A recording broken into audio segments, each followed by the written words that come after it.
सबसे पहले आज की तमाम बड़ी खबरें नॉन स्टॉप न्यूज में। लोकसभा में राष्ट्रपति के अभिभाषण पर चर्चा के दौरान कांग्रेस नेता राहुल गांधी ने केंद्र सरकार पर तीखा हमला बोला। राहुल ने कहा कि देश में राजशाही नहीं है और एक दिन आपका शासन भी नहीं रहेगा। It is a partnership, it is not a kingdom. Remember that. You will never ever in your entire life.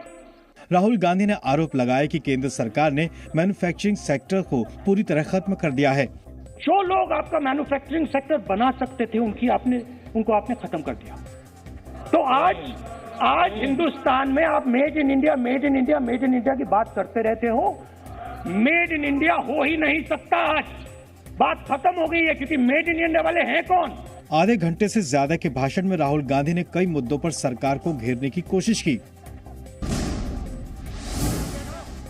Lok Sabha में राष्ट्रपति के अभिभाषण पर चर्चा के दौरान राहुल गांधी के आरोपों पर बीजेपी ने पलटवार किया। बीजेपी ने कहा कि राहुल को मुद्दों की ही समझ नहीं है और वो पूरी तरह कंफ्यूज्ड हैं।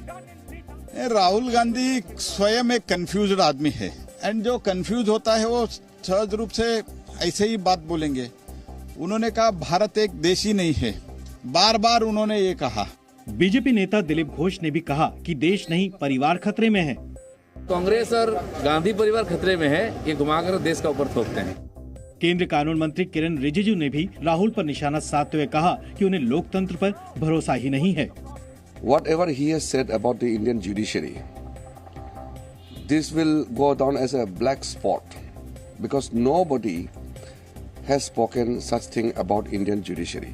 विदेश मंत्री एस जयशंकर ने भी कई ट्वीट कर राहुल को जवाब देते हुए कहा कि उन्हें इतिहास की समझ नहीं है।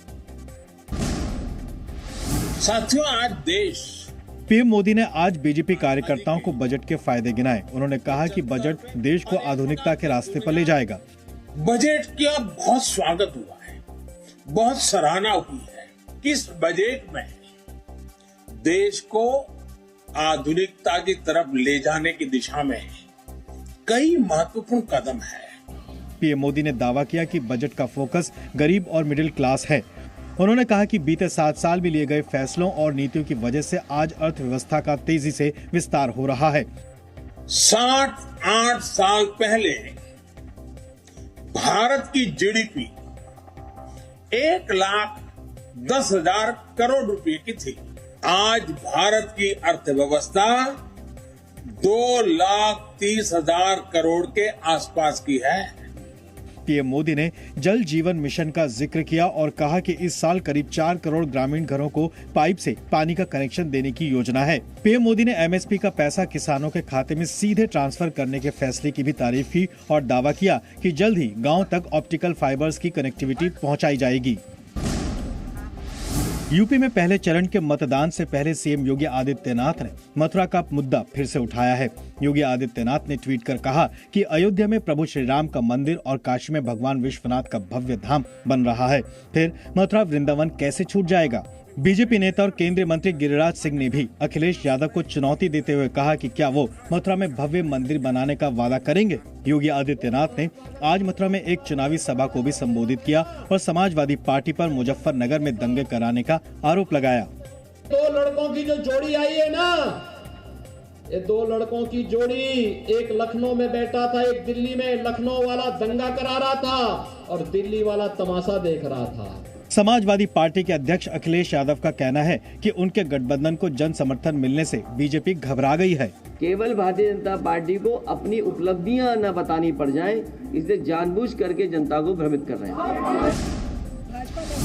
यूपी सरकार में मंत्री स्वाति सिंह का टिकट काटे जाने से नाराज उनकी समर्थकों ने लखनऊ में बीजेपी प्रदेश अध्यक्ष स्वतंत्र देव सिंह के घर के बाहर प्रदर्शन किया। प्रदर्शन कर रही महिलाओं ने स्वाति सिंह को सरोजनी नगर से टिकट देने की मांग की। मंगलवार को बीजेपी ने लखनऊ की कुछ सीटों पर उम्मीदवारों की लिस्ट जारी की थी, जिसमें सरोजनी नगर से मौजूदा विधायक स्वाति सिंह का नाम नहीं था। उनकी जगह पार्टी ने ईडी के पूर्व डायरेक्टर राजेश्वर सिंह को टिकट दिया है। टिकट काटे जाने पर मचे घमासान के बीच स्वाति सिंह खुद मीडिया के सामने पहुंची और कहा कि वो पार्टी के फैसले का सम्मान करती हैं और ताउम्र बीजेपी के साथ ही रहेंगी। भारतीय जनता पार्टी का हिस्सा हूँ आजीवन। वहीं यूपी में एक और सियासी हलचल सुर्खियों में रही। बीजेपी छोड़ समाजवादी पार्टी का दामन थामने वाले स्वामी प्रसाद मौर्य ने अपनी सीट बदल ली और अब वो पडरौना की जगह कुशीनगर की ही फाजिल नगर सीट से चुनाव लड़ेंगे। माना जा रहा है कि आरपीएन सिंह के बीजेपी में जाने के बाद पडरौना की सीट मौर्य के लिए सुरक्षित नहीं रह गई थी। जितनी कठिन चुनौती हमको मिलती है उतना ही मुझे लड़ने में मजा आता है। केंद्रीय गृह मंत्री अमित शाह ने आज यूपी के बदायूं और अलीगढ़ में चुनाव प्रचार किया। अलीगढ़ के अतरौली विधानसभा क्षेत्र में पूर्व मुख्यमंत्री दिवंगत कल्याण सिंह के पौत्र और बीजेपी उम्मीदवार संदीप सिंह के समर्थन में आयोजित जनसभा को संबोधित किया। यहां अमित शाह ने अखिलेश को घेरते हुए कहा कि उन्होंने जम्मू कश्मीर में अनुच्छेद 370 को हटाने का विरोध किया था। मेरे सामने खड़े होकर कहा था खून की नदियां बहेगी। अरे अखिलेश बाबू, खून की नदियां छोड़ो, कंकर चलाने की किसी की हिम्मत नहीं। अमित शाह ने कल्याण सिंह के साथ अपने रिश्तों को याद करते हुए कहा कि उन्होंने उंगली पकड़कर उत्तर प्रदेश की राजनीति का पाठ सिखाया और उन्हीं की नींव पर आज 3 सरकारें बनी।